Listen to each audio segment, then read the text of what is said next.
Waalaikumsalam warahmatullahi wabarakatuh.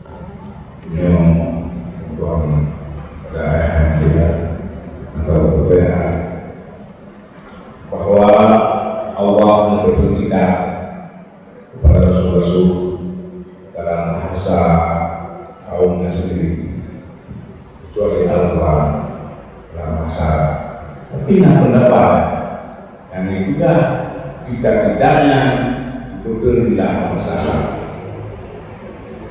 Yang pendapat mana pendapat yang lain, dan itu lagi doa Nabi Yunus yang ketika Allah Nabi Muhammad yang bawa pendapatnya ke yang dulu yang berkaitan dengan Assalamualaikum warahmatullahi wabarakatuh.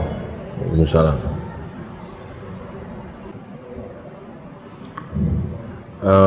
Yang pertama persoalan pu Allah hanya petern kitab lewat Rasul sesuai dengan bahasa kaum. Ya memang karena han mungkin tersampaikan risalah tetap boleh menyokol lewat bahasa kaum. Pada mungkin kesampaikan dakwah li Nabi ke kaum yang bahasakan bahasa Arab, ku pakai dengan bahasa Arab. Yang betul.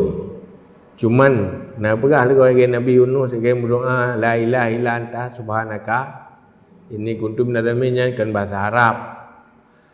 Nyan han je ke menentang ngata benar. Boleh jadi Nabi Yunus memang mampu berbahasa Arab untuk rawa. Oh yang kedua maksudnya doa Nabi Yunus dalam bahasa Arab sesuai dengan makna yang dalam bahasa Arab. Artinya hanjit penentang doa. Yang je hanjit ke dengan doa Nabi Yunus dalam bahasa Arab bahawa mandung dengan bahasa Arab. Ya, mesti. Cuman pasti dia yang lebih rasional ke kaum untuk tersampaikan risalah pasti dengan bahasa kaumnya. Punya kaumnya yang bahasa Ibrani kagak bahasa Ibrani. Nah, mungkin dengan bahasa Arab. Cuman Qurannya istimewa gepeten pertama ke Nabi dalam logat Arab dan bahasa Arab yang bahasa Arabnya lebih fasih dan lebih balaghah ketimbang dengan bahasa-bahasa yang lain.